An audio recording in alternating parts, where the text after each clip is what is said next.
श्रोते हो, नमस्ते. आपल्या सर्वांना शुभ दिवस.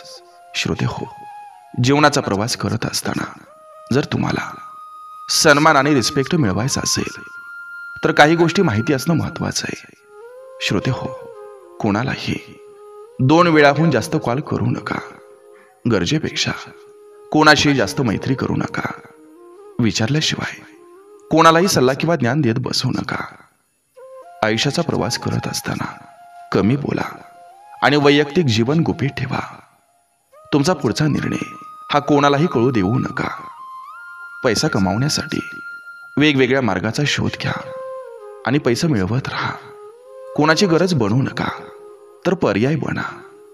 सर्वांना आनंदी ठेवणं हे आवश्यक नाही. श्रोते हो, तुम्हाला योग्य वाटेल तेच करत राहा. जर कोणी तुमच्या आयुष्यात मदत केली असेल तर त्यांचा आभार मानायला हे कधीही विसरू नका. श्रोते हो, जे तुमच्याकडे लक्ष देत नाहीत ना, तर त्यांच्या मागे जाणं थांबवा. इतरांची भीक मागणं थांबवा. गरजेपेक्षा जास्त बोलणं टाळा. कोणी तुमचा अपमान करत असेल तर लगेच त्याचा सामना करा. श्रोते हो, जर तुम्ही एखाद्याच्या घरी वारंवार जेवत असाल पण ते तुमच्याकडे कधीच येत नाहीत तर हा एकतर्फी संबंध आहे. श्रोते हो, काही लोकांना भेटायला जाण्याचं प्रमाण कमी करा आणि विशेषतः जे परतफेड करत नाहीत. श्रोते हो, स्वतःवर गुंतवणूक करा आणि स्वतःला आनंदी ठेवा. इतरांविषयी कुरघोडी ऐकणं थांबवा. बोलण्यापूर्वी विचार करा, कारण लोक तुमचं 80% मूल्य हे तुमच्या बोलण्यातून ठरवत असतात. श्रोते हो, तुमच्याशी कसा व्यवहार व्हावा हे तुम्हीच ठरवा. बघा, पडतंय का? नक्की विचार करूया. चला, आजही आपल्यासाठी सुंदर विचारांची ही शिदोरी, ही मालिका अशीच पुढे घेऊन आलोय. चला, करूया सुरुवात सुंदर विचारांना, सुंदर सुविचारांना.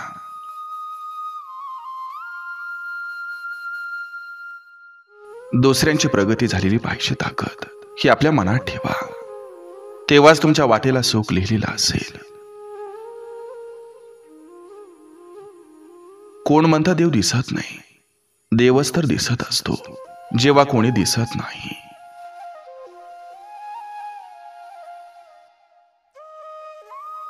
भावनांच्या चुलीवर स्वार्थाची पोळी भाजून घेणारी माणसं ही आपली कधीच नसतात. कारण नात्यांचं पानवट त्यांना फक्त तहान लागल्यावरच दिसतात. दुसऱ्यांची लाईफ आपल्याला खूप इझी वाटते, कारण ती जगायला आपण जात नसतो. म्हणून जरा नरमाईनं वागा सगळ्यांसोबत, कारण कोणाचं मन आतून किती थकलंय हे बाहेरून दिसत नसतं.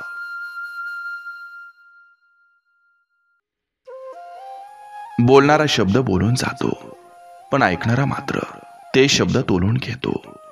म्हणून आपले शब्द नेहमी समोरच्याच्या मनातील भाव, बोलका आणि त्या मनावरचा भार हलका करणारे असावेत. ज्यांच्यासोबत आपण कधीच वाईट वागलो नाही, ते सुद्धा दुसऱ्यांच्या बोलण्यावर विश्वास ठेवून आपल्याबद्दल चुकीचं मत बनवतात आणि आपल्याला जज करत बसतात. कारण लोक सत्य पाहत नाहीत, ते फक्त ऐकलेलं खरं मानतात.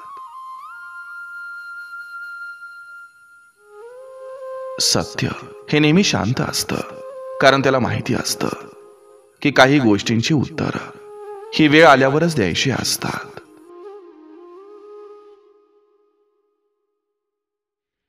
आपल्यात जर मोठेपणा असता तर आज आपण मोठ्यांच्या बैठकीत बसलो असतो. आपल्याला गरिबीची जाण आहे, त्याचमुळं आज गरिबांसोबत चटणी भाकर खाण्यास सुद्धा आपल्याला अभिमान आहे. बापाच्या नावावरून आपली ओळख असण्यापासून ते आपल्या नावावरून आपल्या बापाची ओळख होणं, हेच आपल्या जीवनातलं खरं यश असतं. खूप त्रास होत असेल तर आपल्या मनाशी लढायचं, पण कोणत्या माणसावर राग नाही काढायचा. आणि संकट आलं तर वेळेलाही थोडा वेळ द्यायचा, पण स्वतःला जास्त त्रास नाही करून घ्यायचा.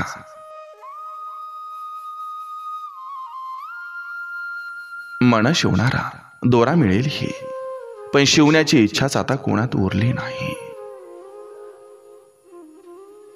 आयुष्यात काही गोष्टी विसराव्याच लागतात, मग त्यात आपला कितीही जीव अडकला असला तरी. फितूर तेव्हाही होते, गद्दार आताही आहेत, पण विषय नेहमी सत्याचाच होतो. हा नियतीचा नियम आहे. कोणी वाकड्यात गेल्यावर त्याला सरळ करण्यापेक्षा कोणाला वाकड्यात जाईपर्यंत लाडातच नाही घ्यायचं. तुमचे विचार हे मोठे आणि आत्मविश्वास हा ठाम असेल तर साम्राज्य उभं करायला वेळ लागत नसतो.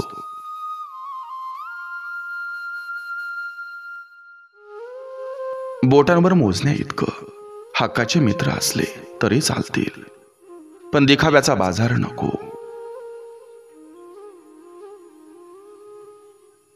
क्षणाला क्षण आणि दिवसाला दिवस जोडत आयुष्य पुढे सरकत असतं.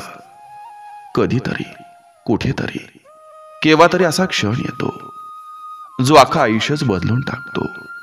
फक्त तो क्षण हा ओळखता आला पाहिजे. यालाच आयुष्याचा टर्निंग पॉइंट म्हणतात.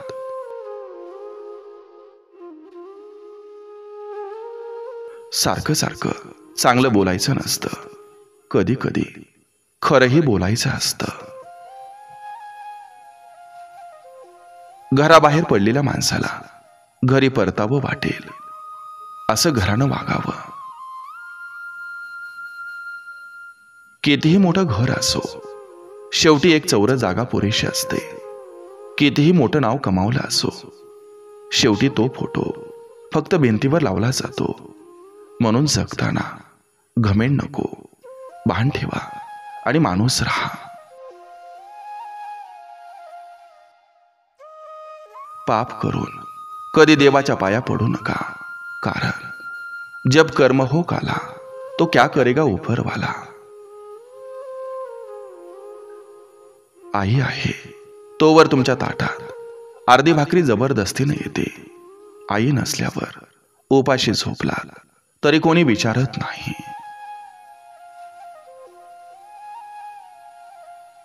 कर्म चांगली असली की पत्रिकेतला मंगळ हा देखील माणसाचं मंगलच करतो. ज्यांना मोठेपणा मिरवायची सवय असते त्यांचा खोटेपणा जिरवायला अजिबात मागं पुढं बघू नका.